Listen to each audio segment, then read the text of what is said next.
नमस्कार दोस्तों। आज अपन नया सब्जेक्ट व्यवसाय प्रबंधन स्टार्ट करने जा रहे हैं। तो इसमें अपन पहला चैप्टर रखेंगे जो काफ़ी सीधा चैप्टर और इंटरेस्टेड चैप्टर है, कम्युनिकेशन यानी संचार।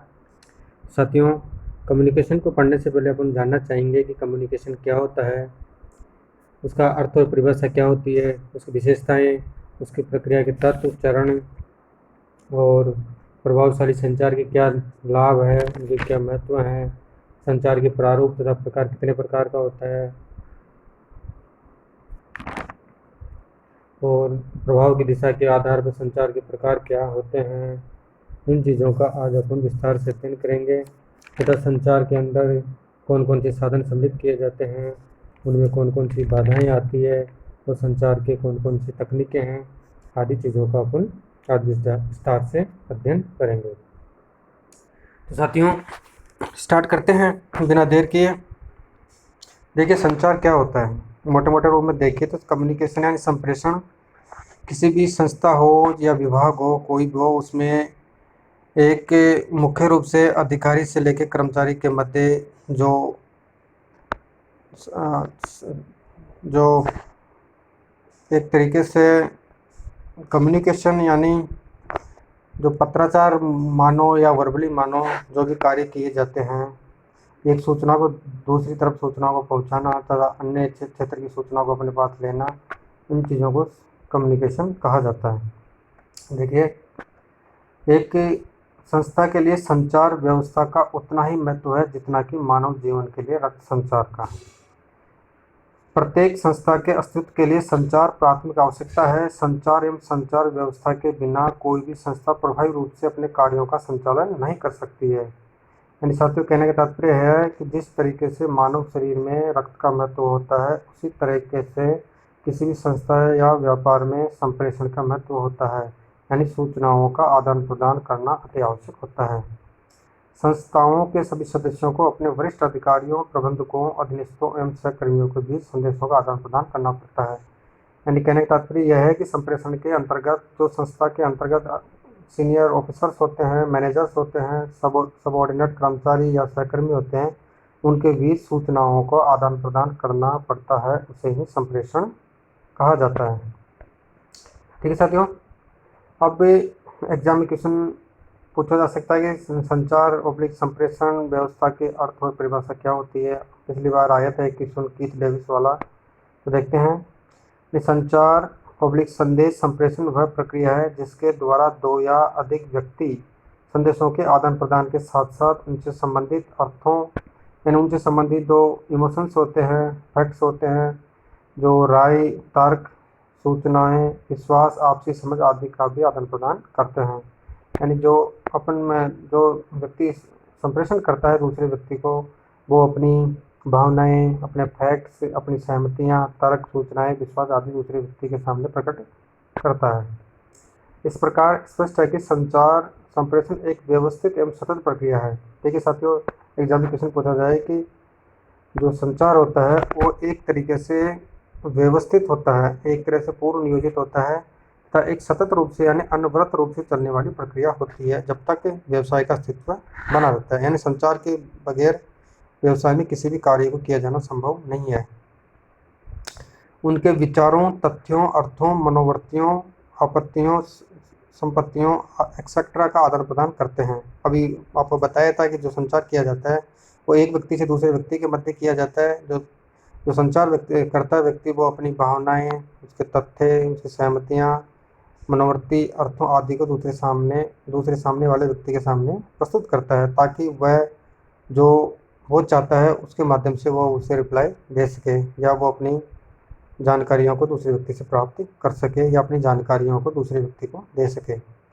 यह प्रक्रिया तब पूरी हुई मानी जाती है जबकि संदेश प्राप्तकर्ता संदेश को ठीक उसी अर्थ में भावना के साथ समझ लेता है। देखिए, मेन उद्देश्य क्या होता है कि यह प्रक्रिया तब पूर्ण मानी जाती है कि मान के चलो एक्स ने वाई को कोई संदेश दिया। अब एक्स ने जिस अर्थ में संदेश भेजा था, अगर वाई ने उसी अर्थ में और उसी वे में उस संदेश को समझा है या उसका रिप्लाई किया है तो उस संदेश को सही माना जाएगा, अन्यथा वो संप्रेषण व्यर्थ हो जाएगा। जिस अर्थ एवं भावना के साथ संदेशदाता यानी जो संदेशदाता यानी संदेश देने वाला संदेश देता है, यदि इसमें कोई अवरोध या बाधा उत्पन्न हो जाती है तो संचार प्रक्रिया अधूरी ही रहती है। यह प्रक्रिया तब तक चलती रहती है कि जब तक कि उन अवरोधों को दूर नहीं करके आपसी समझ में सम्मति उत्पन्न नहीं कर ली जाती है। कहने का तात्पर्य है कि जो संदेश दूसरे व्यक्ति को भेजा जाता है, अगर उसमें किसी भी प्रकार की बाधा उत्पन्न हो जाती है, वो देखते हैं बाधा कौन कौन सी आगे पढ़ेंगे, ये शब्दों की बाधा हो या कोई संचार की बाधा हो, तो इन बाधाओं के माध्यम से एक्स ने संदेश भेजा तो वाई को वो संदेश प्राप्त नहीं हो पाता है या वो सही अर्थों में समझ नहीं पाता है। तब तक उस संप्रेषण करने का कोई औचित्य नहीं रहेगा जब तक दूसरा व्यक्ति उसी अर्थ में उस संदेश को समझ नहीं पाता है। तो इस प्रक्रिया को पूर्ण करने के लिए इन बाधाओं को दूर करना जरूरी होता है, तब जाके ये प्रक्रिया पूर्ण हो पाएगी, अन्यथा नहीं हो पाएगी। अब बात करते साथियों संचार की व्यवस्थाएं, विशेषताएं, यानी जो कम्युनिकेशन का क्या क्या विशेषताएं हैं देखते हैं। एग्जाम में क्वेश्चन आने के चांसेस, इसमें ध्यान रखना इंपॉर्टेंट है। अब देखो पहला देखते हैं कि यह एक व्यवस्थित एवं सतत प्रक्रिया है। देखिए साथियों क्या है कि ये एक पूर्व नियोजित तरीके से संचालित की जाती है तथा कंटिन्यूस रूप से चलती रहती है जब तक व्यापार का अस्तित्व बना रहता है, यानी संप्रेषण के बिना व्यापार का संचालन नहीं किया जा सकता है। अगला है द्विमार्गीय। द्विमार्गीय इस प्रकार से है क्योंकि ये दो व्यक्तियों, कम से कम इसमें संचार में दो व्यक्ति होने चाहिए। एक पहला व्यक्ति संदेश भेजने वाला होगा तो अगला व्यक्ति दूसरा व्यक्ति संदेश प्राप्त करता होगा, तो मतलब कम से कम दो व्यक्ति इसमें होने चाहिए, यानी द्विमार्गीय होती है। एक्स ने संदेश वाई को भेजा, वाई ने संदेश एक्स को भेजा, इसमें दो से ज़्यादा भी व्यक्ति हो सकते हैं। ठीक है। अगला है इसमें विचारों एवं सूचनाओं के साथ साथ भावनाओं, तर्कों का आदान प्रदान भी होता है, यानी संप्रेषण के अंतर्गत जो सूचनाएं प्रेषित की जाती है उसके साथ साथ व्यक्ति की भावनाएं, इमोशंस, उसके तर्क, उसके आदान प्रदान को भी शामिल किया जाता है। यानी जो संप्रेषण किया जाता है उसमें संदेश प्राप्तकर्ता द्वारा ये आइडिया लगाया जाता है कि जो सूचनाएं दे रहा है उस कर्मचारी की भावनाएं, तर्क किस प्रकार से हैं, उन चीज़ों का भी अनुमान लगाया जा सकता है। यह प्राप्तकर्ता के प्रत्युत्तर या उसकी प्रतिक्रिया जानने हेतु किया जाता है। यानी संप्रेषण क्यों किया जाता है कि जो प्राप्त करता है, जो एक्स ने मान के चलो वाई को संदेश भेजा, तो वाई की प्रतिक्रिया या उसका उत्तर जानने के लिए यह संदेश भेजा जाता है। इसमें कम से कम दो व्यक्ति होते हैं, यानी कम से कम दो व्यक्ति का होना जरूरी है। अगर एक व्यक्ति अपने आप में संप्रेषण कर नहीं सकता तो इसमें कम से कम दो व्यक्ति होंगे, दो व्यक्तियों से अधिक भी व्यक्ति भी शामिल हो सकते हैं। आगे है इसमें पशु पक्षियों या पेड़ पौधों के बीच संचार प्रक्रिया का अध्ययन एवं विश्लेषण सम्मिलित नहीं होता है, यानी पशु पक्षियों या जो पेड़ पौधे होते हैं या अन्य निर्जीव चीज़ें होती है उनका संप्रेषण नहीं किया जा सकता है। तो प्रत्येक संचार कुछ उद्देश्यों से प्रेरित होता है, यानी कहने का तात्पर्य है कि जो कम्युनिकेशन किया जाता है वो कुछ उद्देश्यों के लिए किया जाता है। अपन किसी को संदेश भेज रहे हैं या कोई वार्तालाप कर रहे हैं या पत्राचार कर रहे हैं, कुछ भी कर रहे हैं, तो उस चीज़ का करने का एक मोटो या उद्देश्य होता है, यानी उस उद्देश्य के लिए संप्रेषण किया जाता है ताकि अपन को अन्य व्यक्ति से जो चाहिए गई सूचना उसी वे में प्राप्त हो सके। अगला है संचार प्रबंधकीय कार्यों का आधार है जिसके बिना प्रबंधक पंगु हो जाता है। कहने का तात्पर्य यह है कि संचार जो प्रबंधक द्वारा डिसीजन लिया जाता है या कार्य किया जाता है उसका बेस होता है, यानी जो मैनेजर्स है कंपनी के या व्यवसाय के वो बगैर कम्युनिकेशन के किसी भी प्रकार का डिसीजन नहीं ले सकते हैं, जिसके बिना प्रबंधक पंगु या नामात्र का हो जाता है, यानी प्रबंधक करने का कोई औचित्य नहीं रह जाता है विदाउट कम्युनिकेशन के। ठीक है साथियों। अब आगे देखते हैं कि संचार प्रक्रिया के तत्व या चरण कौन कौन से होते हैं। इसमें देखते हैं कि संचार जो प्रोसेस या प्रक्रिया अपनाई जाती है वो किन किन तरीक़ों से अपनाई जाती है, उसमें कौन शामिल होता है, संदेश कितने प्रकार का होता है, साधन क्या होते हैं, तो वो देखते हैं अपन। देखिए प्रेषक या स्रोत, पहला तो होता है प्रेषक जो भेजने वाला या उसको स्रोत भी कहा जाता है। इस संदेश का स्रोत प्रेषक सर्जन करता है, भाषागत कर्ता कहलाता है, यानी जो व्यक्ति संदेश का निर्माण करता है या भाषा को सर्जित करता है उसको प्रेषक कहते हैं। यानी एक्स ने वाई को संदेश भेजा तो एक्स भेजने वाला या प्रेषक व्यक्ति हो जाएगा या सर्जनकर्ता या भाषाकर्ता हो जाएगा, उसको प्रेषक कहा जाता है। ये तो हो गया पहला पक्षकार। अगला है विचारों को भाषागत करना, यानी जो विचार है, मन में जो भावनाएं हैं, उनको विचारों को भाषागत रूप में कन्वर्ट करना होता है। अब वो जो भाषागत रूप में कन्वर्ट किस तरीके से करेंगे, या तो मौखिक रूप से करेंगे, या लिखित रूप से करेंगे, या सांकेतिक रूप में करेंगे। अब और आगे पढ़ेंगे मौखिक, लिखित और सांकेतिक क्या क्या होता है। पर मैं आपको बता देता हूँ, मौखिक से मुँह से बोल के संप्रेषण किया जाता है, लिखित पत्राचार या लिखने के माध्यम से किया जाता है, तथा सांकेतिक जो जो शरीर से संकेत दिए जाते हैं किसी चीज़ के लिए, हाँ या ना का, जैसे अपन किसी चीज़ को ना करना है, हाँ करना है, वो शरीर की क्रियाविधि के माध्यम से अपन देते हैं। किसी चीज़ के लिए हाथ हिलाना, हाथ को इधर करना उधर करना आदि सब चीज़ें सांकेतिक कहलाती है। साधन या माध्यम, इसमें साधन कौन कौन से यूज किए जाते हैं, माध्यम क्या होता है। संदेश प्राप्त करता, यानी जो संदेश प्राप्त करता है उसे संदेश प्राप्तकर्ता कहा जाता है। जैसे एक संदेश भेजने वाला है तो वही संदेश प्राप्तकर्ता हो जाएगा। अगला है उसका अर्थ निकालना। जो संदेश भेजा गया है उसको उसी अर्थ में, जिस अर्थ में एक्स ने भेजा था, क्या उसी अर्थ में वाई ने उसको निकाला है। अगला है उसकी प्रतिपुष्टि, यानी उसका फीडबैक। जो एक्स ने सूचना चाहिए वाई से, क्या वाई ने वो सूचना उस हिसाब से दी है। अगला है शोर। शोर होती है बाधाएं, अवरोधक चीज़ें होती है, यानी संदेश में किस प्रकार की बाधाएं आती है, उन बाधाओं को किस प्रकार से दूर किया जाता है, आदि चीज़ें हैं। ठीक है साथियों, ये तो हो गए इनके पार्ट हो गए, यानी संचार प्रक्रिया के तत्व या उनके अभिन्न अंग हो गए।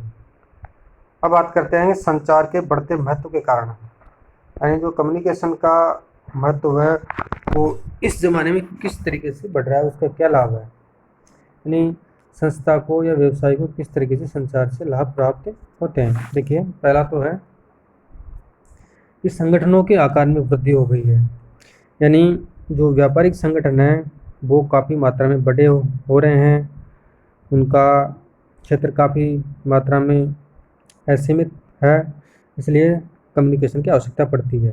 ठीक है साथियों। अगला है संगठनों का भौगोलिक विस्तार। जो व्यापारिक संस्थाएं हैं, संगठन है, वो एक जगह न होकर कई जगहों पर अपना व्यापार संचालित कर रही है या कई जगहों पर स्थापित है, इसलिए दिन प्रतिदिन की आवश्यकताओं की पूर्ति करने के लिए उनसे संप्रेषण किया जाना अति आवश्यक है। इसलिए इस संगठनों का भौगोलिक विस्तार होने की बदौलत संप्रेषण आवश्यक हो जाता है। अगला है तकनीकी उन्नयन विकास। आए दिन टेक्नोलॉजी में परिवर्तन हो रहे हैं, इसलिए कम्युनिकेशन जरूरी हो गया है। श्रम संघों का विकास। जो श्रम संघ होते हैं उनका डेवलपमेंट करने के लिए भी कम्युनिकेशन जरूरी होता है, यानी उनकी क्या क्या आवश्यकताएं हैं, क्या क्या उनकी बाधाएं हैं, उन सब चीज़ों को कम्युनिकेशन के माध्यम से दूर किया जाता है। यानी उनके जो लीडर है उन लीडर से मिलके मैनेजर्स या प्रबंधकों द्वारा संप्रेषण के माध्यम से उनकी बाधाओं को दूर किया जाता है। अगला है प्रबंध में मानवीय संबंध एवं व्यवहारवादी विचारधारा का जन्म, यानी प्रबंध मैनेजमेंट होता है उसके अंदर मानवीय संबंधों का बढ़ावा इस ज़माने में काफ़ी मात्रा में बढ़ गया है, इसलिए उनका मानवीय संबंध बनाने एवं व्यवहारवादी विचारधारा को जन्म देने के लिए भी संप्रेषण आवश्यक हो जाता है। जनसंपर्क, यानी जो जनसंपर्क को बढ़ावा देने के लिए भी संप्रेषण आवश्यक है, यानी जब तक कम्युनिकेशन नहीं होगा तो जनसंपर्क कैसे हो पाएगा। कार्य विभाजन या विशिष्टीकरण। यदि किसी कर्मचारी का कार्य विभाजन करना है या उसको उसकी योग्यता या विशिष्टीकरण के अनुसार कार्य डिवाइडेड करना है तो उसमें भी संप्रेषण या कम्युनिकेशन आवश्यक होता है। बढ़ती हुई प्रतिस्पर्धा। आज के ज़माने में हजारों उद्योग धंधे संचालित हो रहे हैं, तो जिस व्यापार या व्यवसाय का अच्छा कम्युनिकेशन होगा अपने कर्मचारियों के, अधिकारियों के प्रति, मैनेजर्स के प्रति, शेयर होल्डरों के प्रति, डिबेंचर होल्डरों के प्रति, इन्वेस्टमेंटरों के प्रति, तो वो ही संस्था इस बेलाकाट प्रतिस्पर्धा में टिक पाएंगी। यानी बढ़ती हुई प्रतिस्पर्धा के कारण भी कम्युनिकेशन आवश्यक हो जाता है। तो साथियों आगे बात करते हैं।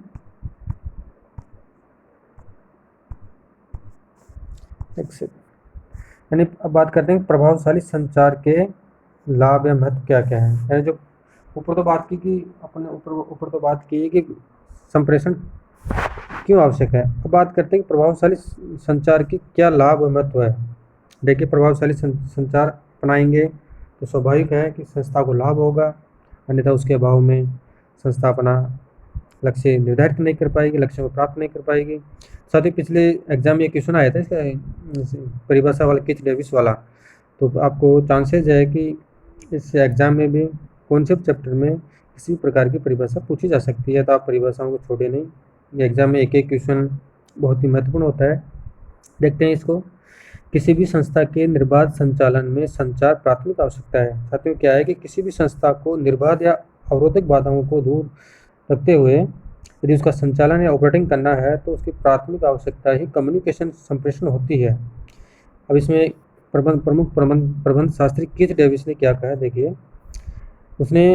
उन्होंने इसलिए लिखा है कि एक संस्था के लिए संचार का उतना ही महत्व है जितना कि एक व्यक्ति के लिए रक्त संचार का होता है। आप इसमें समझ गए होंगे शरीर में रक्त का क्या महत्व होता है, उसी तरीके से व्यापार में कम्युनिकेशन का महत्व होता है। वस्तुतः सभी कार्यों की सफलता संचार एवं संचार व्यवस्था पर ही निर्भर करती है। यानी व्यापार की सभी क्रियाविधियां संचार की सफलता एवं उसकी मैनेजमेंट या व्यवस्था के ऊपर ही निर्भर करती है। यदि अच्छी संचार व्यवस्था होगी तो संस्था अच्छा संचालन कर पाएगी, अन्यथा इसके विपरीत होगा। विद्वान लेखक खंबाता ने लिखा है कि प्रभावशाली संचार कार्यों के समुचित निष्पादन में सहायता पहुंचाते हैं, दूसरे से सहयोग प्राप्त करते हैं, विचारों एवं निर्देशों को स्पष्ट रूप से समझते हैं तथा कार्य कुशलता में तुरंत एवं इच्छित परिवर्तन करते हैं। अब बात करते हैं साथियों आगे। इसमें पहला है कि सफल पूर्वानुमान लगाया जाता है कम्युनिकेशन के माध्यम से। अगला है प्रभावकारी नियोजन। इसमें परिभाषा क्या है, देखो। कुंटज तथा ओडोनेल ने लिखा है कि प्रभावकारी नियोजन तब तक किया जा सकता है जबकि इसके लिए उत्तरदायी प्रत्येक व्यक्ति को नियोजन क्षेत्र से संबंधित सभी सूचनाओं की जानकारी हो। इसका कहने का तात्पर्य यह है कि पहले से सफल पूर्वानुमान लगाया जाता है, उसके बाद जो प्रभावकारी प्लानिंग की जाती है वो प्रभावकारी प्लानिंग तभी हो सकती है जब संस्था में कार्यरत जितने भी अधिकारी कर्मचारी है, जो उत्तरदायी व्यक्ति है, अगर उनको पहले से ही संबंधित क्षेत्र की सूचनाओं की जानकारी हो, तभी प्रभावकारी नियोजन या संप्रेषण किया जा सकता है। अगला है सुदृढ़ एवं शीघ्र निर्णय, यानी सुदृढ़ यानी मजबूत और शीघ्र निर्णय लिया जा सकता है। अगला है प्रभावकारी संगठन संरचना। कर्मचारियों को अभिप्रेरणा मिलती है, अच्छा संप्रेषण होगा तो नेतृत्व की सफलता प्राप्त होती है, जो लीडरशिप की जाती है। प्रभावकारी नियंत्रण व्यवस्था होनी चाहिए, प्रयासों का समन्वय। इसमें है प्रबंधशास्त्री मैरी कुशिंग नाइल्स ने ठीक ही लिखा है कि समन्वय के लिए प्रभावकारी संदेश वाहन आवश्यक है। यह ऊपर की ओर, नीचे की ओर तथा अगल बगल तथा समान स्तरों पर आवश्यक है। ठीक है। अगला है प्रजातांत्रिक प्रबंध। ये आपका इतना इंपॉर्टेंट नहीं है, पर फिर भी मोटे मोटे रूप से देख लेते हैं इनको। मानवीय संबंधों का निर्माण। अब इसमें जो परिभाषा दी है वो आप मैं पीडीएफ दे दूंगा, पीडीएफ से पढ़ लेना, चाहे मैं बता देता हूँ आपको। रॉबर्ट डी बर्थ ने ठीक ही कहा है कि संचार व्यवस्था के अभाव में मानवीय संबंध स्थापित करना संभव हो जाता है। ये दोनों जुड़वा बच्चों के समान है। कहने का तात्पर्य यह है कि इसमें मानवीय संबंधों का निर्माण तभी होगा जब अच्छा कुशल संप्रेषण होगा। मनोबल का निर्माण होता है अच्छा संप्रेषण से। संदेहों, भ्रमों एवं अज्ञानताओं के निवारण में सहायक होता है। जो अपन को संदेह हो रहा है, भ्रम हो रहा है, उनको अपन कम्युनिकेशन या संप्रेषण करके उन बाधाओं को दूर किया जा सकता है या उन अज्ञानताओं को दूर किया जा सकता है। पारस्परिक सहयोग की भावना में सहायक, अधिक उत्पादकता, बाह्य संस्कारों में ठोस संबंधों का निर्माण। अब साथियों बात करते हैं, ये तो इनकी परिभाषा होगी, संदेश में क्या क्या तत्व शामिल होते हैं, इनका क्या महत्व है, ये सब चीज़ें अपन पढ़ ली। अब बात करते हैं अपन मुख्य रूप से संचार के प्रारूप या प्रकार। संचार कितने प्रकार का होता है, उसका प्रारूप क्या क्या होता है, ये सब चीज़ें अपन जानना चाहेंगे। देखिए, संचार मुख्यतः 4 प्रकार का होता है, इनका प्रारूप होता है 4 प्रकार का होता है। पहला तो होता है संबंधों अथवा संचार श्रृंखलाओं के आधार पर। अगला है प्रभाव या दिशा के आधार पर, क्षेत्र के आधार पर, तथा लास्ट में साधनों या माध्यमों के आधार पर। अब इनको एक एक करके देखते हैं। संबंधों अथवा संचार श्रृंखलाओं के आधार पर देखते हैं तो उसमें 2 प्रकार के होते हैं संदेश संप्रेषण। एक औपचारिक होता है, एक अनौपचारिक होता है। ये दोनों बहुत इंपॉर्टेंट है, इनमें से क्वेश्चन आने के पूरे चांसेस, औपचारिक और अनौपचारिक में। देखिए क्या होता है अनौपचारिक संचार व्यवस्था में। तो क्या होता है, औपचारिक की बात करें, औपचारिक के अंतर्गत ये संचार व्यवस्था होती है जो बाय डिफ़ॉल्ट होती है। यानी इसमें जो कम्युनिकेशन या संप्रेषण का आदान प्रदान किया जाता है वो उनका पहले से एक फिक्स पदानुक्रम बना होता है। यानी फला कर्मचारी किस अधिकारी को संदेश भेजेगा और फला अधिकारी किस अधीनस्थ के माध्यम से संप्रेषण से अपनी सूचनाएं चाहेगा, एक तरीके से ये बाय डिफ़ॉल्ट पहले से ही निर्धारित होती है, इनका पदानुक्रम पहले से होता है। देखिए, देखते हैं औपचारिक संचार। औपचारिक संचार वह है जो संस्था के पूर्व निर्धारित औपचारिक संबंधों, पदानुक्रमों अथवा औपचारिक मार्ग या श्रृंखला के अनुक्रम में प्रवाहित होता है, यानी इनका पथ पहले से निर्धारित कर दिया जाता है। ऐसे संदेशों के आदान प्रदान का मार्ग पूर्व निर्धारित होता है। इस मार्ग को संस्था की पदानुक्रम व्यवस्था, संस्था के नियमों, कार्य प्रक्रियाओं, संगठन चार्टों आदि के से स्पष्ट किया जा सकता है। ठीक है साथियों, अब इसमें लोग ऐसे संचार को प्राय उचित प्रक्रिया या श्रृंखला के अनुसार संचार भी कहते हैं। इसे ही संगठन की क्रियात्मक या परिचालन की प्रमुख संचार श्रृंखला भी कहते हैं। साथियों, इसमें याद रखें कि एग्जाम में क्वेश्चन पूछा जा सकता है कि जो औपचारिक संदेश होता है उसको अन्य किस नाम से जाना जाता है, तो इसे यहाँ से देखते हैं। इसे संगठन की क्रियात्मक या परिचालन प्रमुख संचार श्रृंखला भी कहते हैं। यानी जो परिचालन का कार्य किया जाता है उसमें इसका रोल मुख्य रूप से होता है, तो इसको प्रमुख संचार श्रृंखला भी कहा जाता है। अब इसमें बात करते हैं आगे। जनप्रवाद किसी संस्था में औपचारिक संचार व्यवस्था के साथ साथ विद्यमान अनौपचारिक संचार व्यवस्था है जो संस्था के सदस्यों के बीच उनके अनौपचारिक संबंधों से विकसित होती है। यह संचार व्यवस्था संस्था में सभी दिशाओं एवं सभी प्रबंधकीय पदानुक्रमों के सदस्यों के बीच विद्यमान होती है तथा इनका कोई पूर्व निर्धारित मार्ग नहीं होता है। ये तो हो गई अनौपचारिक संचार व्यवस्था की बात है। अब बात करते हैं साथियों, ऊपर हो गए औपचारिक की, अब बात करते हैं अनौपचारिक इनफॉर्मल की। देखिए, औपचारिक के अंतर्गत तो क्या पहले से पथ निर्धारित होता है, पहले से पदानुक्रम श्रृंखला बनाई जाती है, बाय डिफ़ॉल्ट होता है कि किस माध्यम से संचार का आदान प्रदान किया जाता है, किस कर्मचारी को किस अधिकारी द्वारा किया जाएगा, किस अधिकारी को किस कर्मचारी को किया जाएगा, आदेश निर्देशों का जो आदान प्रदान होता है वो पहले से फिक्स होता है। जबकि अनौपचारिक संचार प्रणाली के अंतर्गत इसके विपरीत होता है, इसका उल्टा होता है। और ये भी याद रखें साथियों कि जो अनौपचारिक संचार प्रणाली है उसको अन्य नाम जनप्रवाद श्रृंखला भी कहा जाता है। यानी जनप्रवाद श्रृंखला, याद रखें इसको, जनप्रवाद श्रृंखला भी कहा जाता है।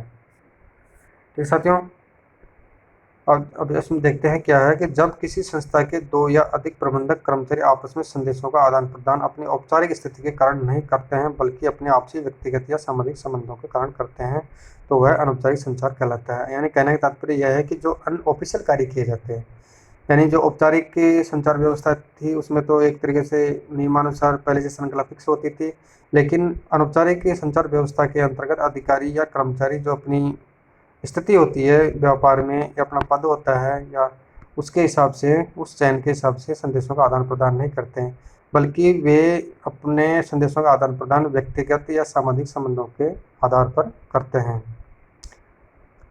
हमारी बात समझ में? यानी इसमें अनऑफिशियल रूप से संदेशों का आदान प्रदान किया जा सकता है। ऐसी संचार व्यवस्था किन्हीं औपचारिक नियमों और सिद्धांतों के आधार पर नहीं बनती है। यानी जो ये व्यवस्था है इसमें किसी प्रकार के नियम और रेगुलेशंस लागू नहीं होते हैं। जो अधिकारी या कर्मचारी किसी भी तरीके से संदेशों का आदान प्रदान कर सकते हैं, इनका पहले से कोई क्राइटेरिया निर्धारित नहीं होता है, बल्कि संस्था में व्याप्त लोगों के आपसी सामाजिक संबंधों के आधार पर बनती है। ठीक है साथियों, अब इसमें जो ये जनप्रवाद है इसका मोटा मोटा देख लेते हैं कि जनप्रवाद शब्द का जन्म अमेरिका में सिविल वॉर के समय हुआ था। एग्जाम में क्वेश्चन पूछ लिया आपको जनप्रवाद का, वो देखा हुआ था, तो ये अमेरिका में सिविल वॉर के समय हुआ था। कई लोग ये समझते हैं कि जनप्रवाद एवं अपवाद दोनों एक ही है, किंतु ये दोनों एक समान नहीं है बल्कि मिलते जुलते उससे हैं। तो आगे देखते हैं कि जनप्रवाद श्रृंखला के प्रकार देखते हैं साथियों। पहले तो जो जनप्रवाद श्रृंखला होती है उसमें प्रसिद्ध प्रबंध शास्त्री कीथ डेविस जी क्या कह रहे हैं, देखो।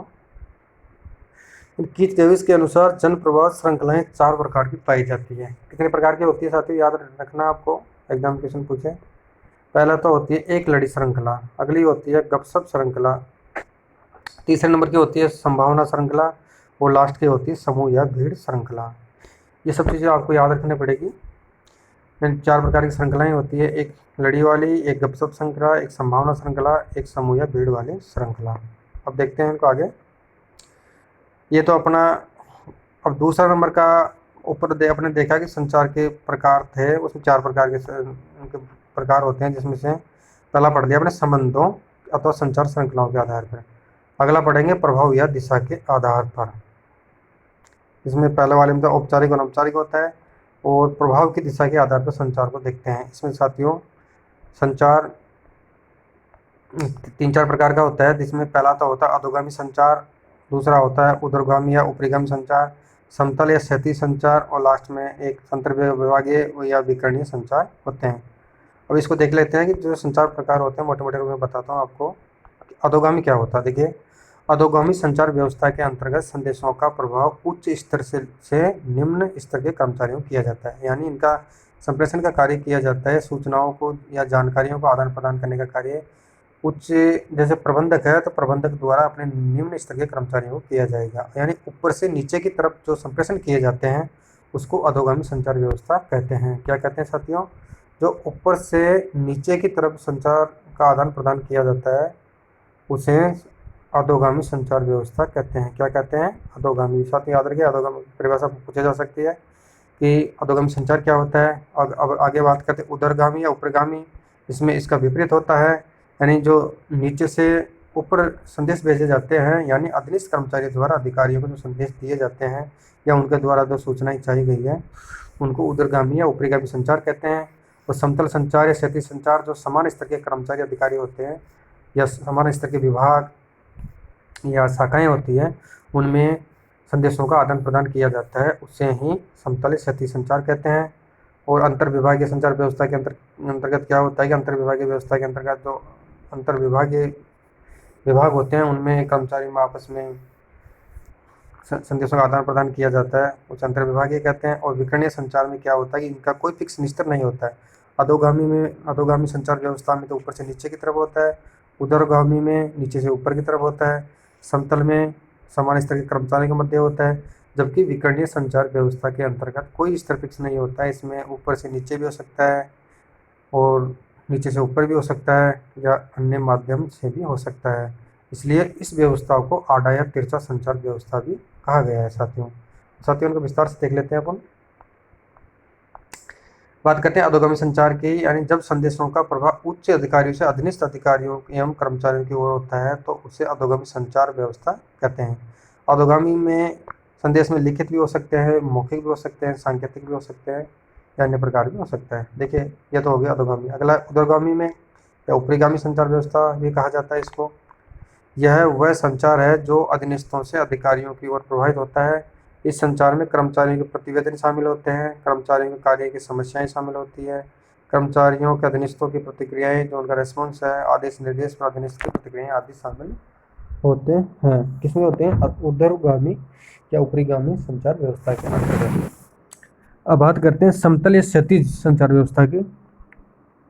जब समान स्तर के कर्मचारियों, अधिकारियों या विभाग अध्यक्षों के बीच संदेशों का आदान प्रदान होता है, यानी मैंने अभी बताया था आपको कि जो समान स्तर के अधिकारी है, कर्मचारी है या जो विभाग अध्यक्ष है उनके बीच संदेशों का आदान प्रदान होता है तो इसे समतल संचार कहा जाता है। समतल संचार औपचारिक एवं अनौपचारिक दोनों ही प्रकार का हो सकता है। क्या हो सकता है कि समतल संचार होता है वो औपचारिक रूप से भी हो सकता है और अनौपचारिक रूप से भी हो सकता है। जब अपन ऊपर पढ़ लिया औपचारिक क्या होता है, अनौपचारिक क्या होता है। यह संगठन के सभी स्तरों पर समान स्तर के अधिकारियों या कर्मचारियों के बीच भी हो सकता है। अब इसमें एक अंतर्विभागीय संचार व्यवस्था भी आती है। देखिए समतल या क्षैतिज संचार का एक रूप अंतर्विभागीय संचार में देखने को मिलता है, यानी जो समतल या क्षैतिज संचार व्यवस्था होती है उसका एक अन्य रूप अंतर्विभागीय संचार भी कहलाता है। जब किसी संस्था के दो क्रियात्मक विभागों के प्रबंधक या कर्मचारी आपस में संदेशों का आदान प्रदान करते हैं तो उसे अंतर्विभागीय संचार कहा जाता है। जो संस्था के अंतर्गत जो प्रबंधक या कर्मचारी क्रियात्मक विभागों में डिपार्टमेंट्स में कार्यरत है वो यदि आपस में संदेशों का कम्युनिकेशन करेंगे, रेसिप्रोकल करेंगे तो उनको अंतर्विभागीय संचार कहा जाता है। अब बात करते हैं साथियों लास्ट में विकर्णीय संचार, इसको टेढ़ा मेढ़ा भी कहा जाता है। यानी विकर्णीय संचार से तात्पर्य ऐसे संचार से हैं जो संस्था के विभिन्न विभागों के विभिन्न स्तरों पर कार्यरत अधिकारियों या कर्मचारियों के बीच होता है। यानी विकर्णीय संचार व्यवस्था क्या है कि जो संस्था के विभिन्न वेरियस डिपार्टमेंट है और उनका वेरियस लेवल्स है उनमें कार्यरत अधिकारियों तथा कर्मचारियों के बीच में संदेश का कार्य होता है तथा इनके बीच अधिकारी एवं अधीनस्थ का कोई संबंध नहीं होता है। देखिए साथियों, ऊपर वाले जितने भी संचार माध्यम है उनमें अधिकारी एवं अधीनस्थ का संबंध पाया जाता है, ठीक है। पर विकर्णीय संचार व्यवस्था में किसी प्रकार का कोई संबंध या चयन नहीं पाई जाती है। इसमें संदेश किसी भी स्तर में किसी भी दिशा में हो सकता है, ऊपर से नीचे भी हो सकता है और नीचे से ऊपर भी हो सकता है, या अधिकारी को अधीनस्थ को हो सकता है और अधीनस्थ से अधिकारी को भी हो सकता है।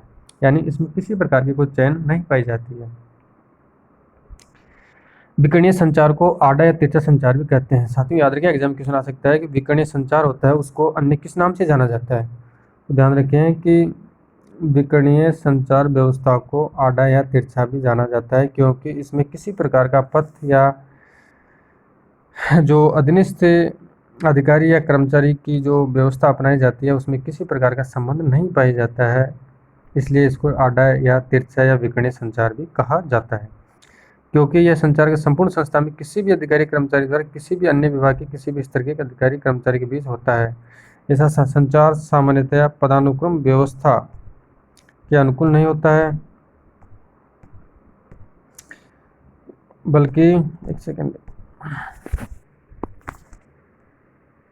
बल्कि इस व्यवस्था में आड़ा तिरछा ही चलता रहता है। यानी इसमें किसी प्रकार का कोई पहले से सिद्धांत फिक्स नहीं होता है। पहले अपने बात कर ली दो की, अब बात करते हैं क्षेत्र के आधार पर। क्षेत्र के आधार पर संचार के प्रकार देखते हैं। साथियों देखो, पहले एक तो होता है आंतरिक संचार और अगला होता है बाह्य संचार। यानी इसमें दो प्रकार के संचार होते हैं, कम्युनिकेशन होते हैं। एक तो आंतरिक संचार किस तरीके से किया जाता है, देखो संस्था के भीतर होने वाले लंबवत, यानी जो संस्था है उसमें कार्यरत कर्मचारियों के मध्य अधिकारियों के मध्य जो संप्रेषण होता है वो लंबवत भी हो सकता है, अधोगामी भी हो सकता है, उर्ध्वगामी भी हो सकता है। समतल तथा विकर्णीय संचार को ही आंतरिक संचार कहते हैं। यानी जो संचार की ये प्रक्रियाएं हैं 4-5, उनको ही जो संस्था के मध्य, एक संस्था के मध्य ही कर्मचारियों अधिकारियों के मध्य से जो कम्युनिकेशन का कार्य किया जाता है वह आंतरिक रूप से या आंतरिक संचार कहा जाता है। दूसरे शब्दों में उच्च अधिकारियों से अधीनस्थों के बीच तथा स्तर के अधिकारियों तथा कर्मचारियों के बीच होने वाले संचार को आंतरिक संचार कहते हैं। यानी जो संस्था के मध्य या व्यापार के मध्य जो आपस में संदेशों का आदान प्रदान होता है वो ही आंतरिक संचार कहलाता है। अब बाह्य संचार देखते हैं। बाह्य संचार इसका उल्टा होता है, यानी प्रत्येक संस्था का बाह्य वातावरण भी होता है, यानी प्रत्येक संस्था के अंतर्गत बाह्य व्यक्ति भी उससे जुड़े हुए होते हैं। यानी संस्था बाह्य व्यक्तियों के बिना कोई कार्य नहीं कर सकती है, जिसमें ग्राहक भी शामिल होता है, श्रम संघ भी शामिल होते हैं, विनियोजक जो संस्था में पैसा लगाते हैं वो भी शामिल होते हैं, सरकार भी होती है, उसके जो कॉम्पिटिटर अदर संस्थाएं हैं या इंस्टीट्यूशंस है, स्थानीय समुदाय आदि शामिल होते हैं। यानी व्यापार की एक्टिविटी के लिए बाह्य व्यक्तियों को भी जानकारी होना जरूरी है। तो ये बाह्य व्यक्ति भी इनसे कम्युनिकेशन या संचार के माध्यम से संपर्क स्थापित करते हैं, ठीक है। इन बाह्य समूह तथा संस्थाओं के बीच संदेशों का आदान प्रदान को ही बाह्य संचार कहा जाता है। यानी जो बाहरी व्यक्तियों को सूचनाएं आदान प्रदान की जाती है वो बाह्य संचार की व्यवस्था कहलाती है, ठीक है। साथियों 3 तो हो गया आपका। अब लास्ट देखते हैं, ये इम्पोर्टेंट है, इस साधनों या माध्यमों के आधार पर संचार के प्रकार देखते हैं। यानी जो साधन या किस तरीके से संचार किया जाता है, शाब्दिक रूप से किया जाएगा तो वो कैसे मौखिक होगा या लिखित होगा, गैर शाब्दिक होगा तो वो उसमें शरीर की सांकेतिक भाषा कैसी होगी, सब चीज़ें अपन देखते हैं। देखिए शाब्दिक संचार के अंतर्गत साथियों एग्जाम क्वेश्चन पूछा जाए क्या क्या शामिल होते हैं। देखिए शाब्दिक यानी मुंह से बोलकर जो संचार किया जाता है शब्दों से। अब शब्दों में मौखिक भी हो सकता है और लिखित भी हो सकता है, यानी रिटन में भी हो सकता है और वर्बली भी हो सकता है। इसमें 2 चीज़ें शामिल होती है, एक तो होती है मौखिक और दूसरी होती है लिखित। यानी शाब्दिक संचार 2 तरीके से किया जाता है। एग्जाम में क्वेश्चन पूछा जाएगा शाब्दिक संचार किस तरीके से होता है, आपको एग्जाम दे दिया जाएगा शाब्दिक संचार के साधनों को बताइए, तो उसमें ऑप्शन आ जाएगा मौखिक आ जाएगा, लिखित आ जाएगा। आप याद रखना है कि मुंह से बोलकर शब्दों का उच्चारण किया जाता है वो भी शाब्दिक संचार होता है, और जो लिखित रूप से किया जाता है वो भी शब्दों का संचार या शाब्दिक संचार कहलाता है, ठीक है। शाब्दिक संचार में 2 चीज़ें आ गई, मौखिक और लिखित। अब बात करते हैं नॉन वर्बली यानी गैर शाब्दिक संचार के बारे में। अब साथियों गैर शाब्दिक संचार के अंतर्गत देखिए पहली चीज़ तो आती है शारीरिक भाषा, यानी जो अपने शरीर की भाषा मतलब एक तरीके से अपन मुँह से नहीं बोल रहे हैं, अपने शरीर की एक्टिविटी के माध्यम से दूसरे व्यक्ति को समझा रहे हैं, या अपन जो उसको बताना चाह रहे हैं वो उसी अर्थ में या वे में उस चीज़ को प्राप्त कर रहा है। परिभाषा, समय भाषा, प्रतिवेश, अपना शरीर का प्रतिवेश किस प्रकार से है, कलात्मक या आर्टिफैक्चुअल भाषा, स्पर्श भाषा, मौनीय भाषा और गुंजायमान भाषा, ये सब चीज़ें गैर शाब्दिक के अंतर्गत आती है। यानी गुंजायमान मौनीय भाषा में यदि कोई किसी ने मान के चलो एक्स ने वाई को कुछ संदेश करना है, तो एक्स ने कोई चीज़ वाई को बोली, अब वाई ने उस चीज़ का जवाब, उसने तो शाब्दिक रूप से बोला, लेकिन एक्स ने शाब्दिक रूप से बोला, लेकिन वाई ने उस चीज़ को शाब्दिक रूप से जवाब ना देकर केवल मौनीय रूप से दिया। यानी किसी चीज़ को हाँ कहना था तो उसने किसी तरीके से मुंह से नहीं बोला, या उसने उसी भाषा में, शारीरिक भाषा में उस चीज़ को समझा दिया, तो उसको गैर शाब्दिक रूप में माना जाएगा। उन चीज़ों आगे देखते हैं अपन ये सब चीज़ें। अब बात करते हैं शाब्दिक संचार की। यानी जब संचार प्रक्रिया में लिखित अथवा मौखिक शब्दों का उपयोग किया जाता है तो उसे शाब्दिक संचार कहा जाता है। अपन ऊपर पढ़ लिया इन चीज़ों को। तो शाब्दिक संचार के अंतर्गत दो चीज़ें होती है, लिखित और मौखिक। ठीक है। वस्तुतः शाब्दिक संचार से तात्पर्य लिखित या मौखिक शब्दों के माध्यम से संदेशों का आदान प्रदान करना है। अधिक व्यापक अर्थ में कहें तो शाब्दिक संचार से तात्पर्य उस लिखित या मौखिक संदेश से हैं जो किसी व्यक्ति द्वारा शब्दों को अर्थपूर्ण ढंग से व्यवस्थित करके किसी दूसरे व्यक्ति को पहुंचाया जाता है, ताकि उनमें आपसी समझ उत्पन्न हो सके, तो संचार प्रेषक के अभिष्ट उद्देश्य की पूर्ति भी हो सके। ये तो होता है शाब्दिक संचार, या इसमें मौखिक और लिखित दोनों शामिल होते हैं। अब बात करते हैं गैर शाब्दिक संचार की। गैर शाब्दिक संचार से तात्पर्य संचार उन साधनों या माध्यमों से हैं जिसमें संदेशों के आदान प्रदान के लिए शाब्दिक भाषा के अतिरिक्त किसी अन्य भाषा का उपयोग किया जाता है। यानी गैर शाब्दिक के अंतर्गत शाब्दिक भाषा का प्रयोग नहीं किया जाता है, यानी मुंह से नहीं बोला जाता है तथा ना ही लिखा जाता है। इसके अलावा जो शरीर की अन्य भाषाएं होती है, यानी शरीर के संकेत, इशारे, उसकी एक्टिविटी, उसका जो भी प्रतिक्रियाएं होती है वो गैर शाब्दिक आती है। इसमें शारीरिक भाषा, स्पर्श भाषा, मौनीय भाषा, गुंजायमान भाषा आदि को सम्मिलित किया जाता है। अब बात करते हैं साथियों गैर शाब्दिक संचार के साधन या माध्यम की बात करते हैं। अभी इसमें शारीरिक भाषा शामिल होती है, पराभाषा, समांतर, प्रतिरूप भाषा। यानी इसका मतलब होता है कि कोई वक्ता या संभाषणकर्ता अपने संदेश के शब्दों का जिस प्रकार उच्चारण या प्रस्तुतिकरण करता है वही उसकी परिभाषा है। ठीक है। इसमें समय भाषा भी होती है, प्रतिवेश भाषा, कलात्मक या शिल्पकारी या आर्टिफिशियल भाषा होती है, यानी जो शरीर की कला के रूप में या शिल्पकारी के रूप में या आर्टिफिशियल भाषा के रूप में जो भी इशारे या शरीर की प्रतिक्रिया की जाती है वो शामिल होती है। स्पर्श भाषा, मौनीय या मौन रखकर, या शांति भाषा या गुंजायमान भाषा के रूप में गैर शाब्दिक होते हैं। अब बात करते हैं साथियों कि प्रभावशाली संचार में क्या क्या बाधाएं आती है, क्या क्या बैरियर्स आता है। देखते हैं। यदि कम्युनिकेशन तो अपन ने कर दिया, मान को चलो एक व्यक्ति ने दूसरे व्यक्ति से कोई सूचना चाहिए, उसने कम्युनिकेशन कर दिया, लेकिन जरूरी नहीं है कि जो संप्रेषण किया उसमें अपन चाही गई सूचना अगले व्यक्ति से प्राप्त कर सकें, या अपने जो उसको संदेश भेजा है उसी अर्थ में या उसी वे में वो प्राप्त करता उसी संदेश का अर्थ निकालें। ठीक है। तो उसमें क्या क्या बाधाएं होती है, वो अर्थ का अनर्थ किस प्रकार से हो सकता है, किन बाधाओं के माध्यम से होता है, वो सब चीज़ें अपन देख रहे हैं। देखिए पहले तो होता है शोर बाधाएं। यानी जो अपन कम्युनिकेशन करते हैं, चाहे वो डिजिटल माध्यम से करें या अपने शाब्दिक रूप से करें, उसमें कई बार शोर की बाधाएं भी उत्पन्न हो जाती है, जिससे संदेश प्रेषक द्वारा भेजी गई सूचना या चाही गई सूचना प्राप्तकर्ता को प्रॉपर्ली समझ में नहीं आ पाती है, शोर बाधाओं के माध्यम से। भाषा या अर्थ संबंधी बाधाएं होती है। यानी जो एक्स ने जो सूचना वाई से चाहिए, जरूरी नहीं है कि एक्स ने जिस लैंग्वेज या भाषा का प्रयोग किया है वो वाई उस भाषा को जानता हो या उसी रूप में उसने आंसर दिया हो, जिससे बाधाएं उत्पन्न हो जाती है, संदेश की प्राप्ति या प्रतिपुष्टि प्रॉपर्ली नहीं हो पाती है।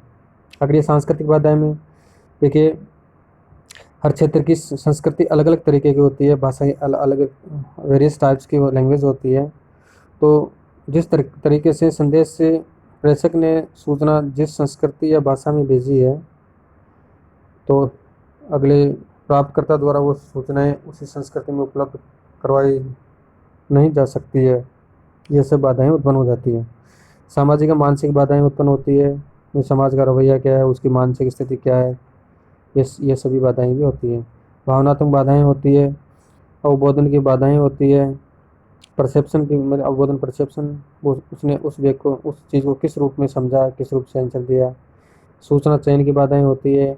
एक्स ने जो सूचना वर्बली भेजी है, गैर शाब्दिक भेजी है, तो उसको सूचना किस रूप में प्राप्त होगी, उन उन चीज़ों की बाधाएं होती है। सूचना के तीव्र प्रभाव की बाधाएं, यानी सूचनाएं जो संदेश से प्रेषक द्वारा प्राप्तकर्ता को भेजी गई है, वो सूचनाएं तीव्र प्रभाव रूप से कई बार नहीं मिल पाती है। अल्प स्मरण या धारणा से बाधा, यानी मनुष्य एक प्राणी मात्र है, तो उसमें अल्प स्मरण की समस्या भी हो सकती है, याददाश्त की कमी भी हो सकती है। सूचना उसने समय पर भेज दी हो, लेकिन प्राप्तकर्ता द्वारा उसका प्रति उत्तर समय पर नहीं दिया गया हो, या याददाश्त की कमी से भूल गया हो।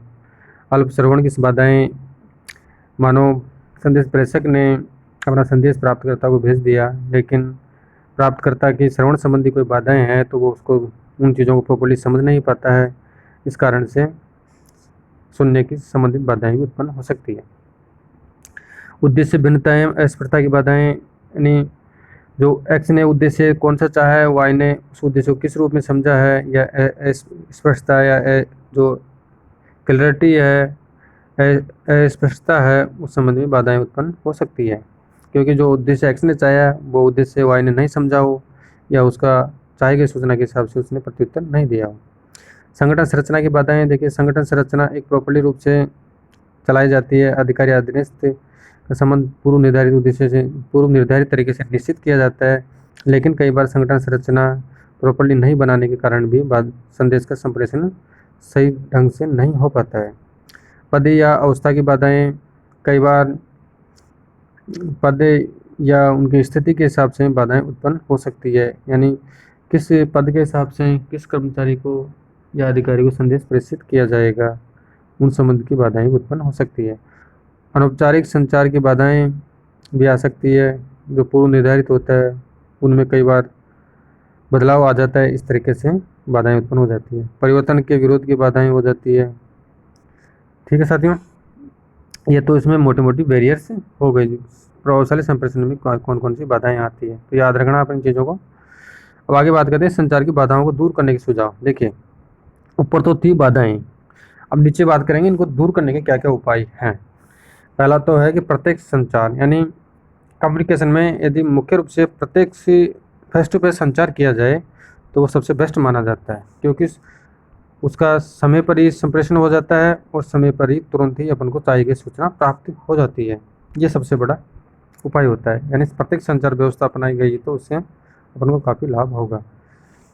साधारण एवं समझने योग्य भाषा होनी चाहिए, यानी जो संदेश प्रेषक द्वारा जो सूचना चाहिए गई है वो साधारण भाषा में होना चाहिए। प्राप्तकर्ता उस संदेश को जो वो भाषा जानता है उसी भाषा में उसको प्रेषित करें, उसी भाषा में वो समझें, उसी भाषा में अर्थ निकाल कर उसका जवाब दें। सुनने या श्रवण की दक्षता होनी चाहिए, यानी जो संदेश प्रेषक है और प्राप्तकर्ता है दोनों में अच्छी तरह से सुनने की दक्षता होनी चाहिए।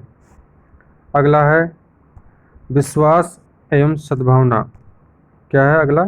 विश्वास एवं सद्भावना होनी चाहिए। आपसी विश्वास सद्भावना होनी चाहिए। संचार का नियोजन होना चाहिए, यानी संचार पूर्व प्लानिंग होना चाहिए, यानी किस तरीके से संचार भेजा जाएगा, किस माध्यम से भेजा जाएगा, किन स्रोतों से भेजा जाएगा।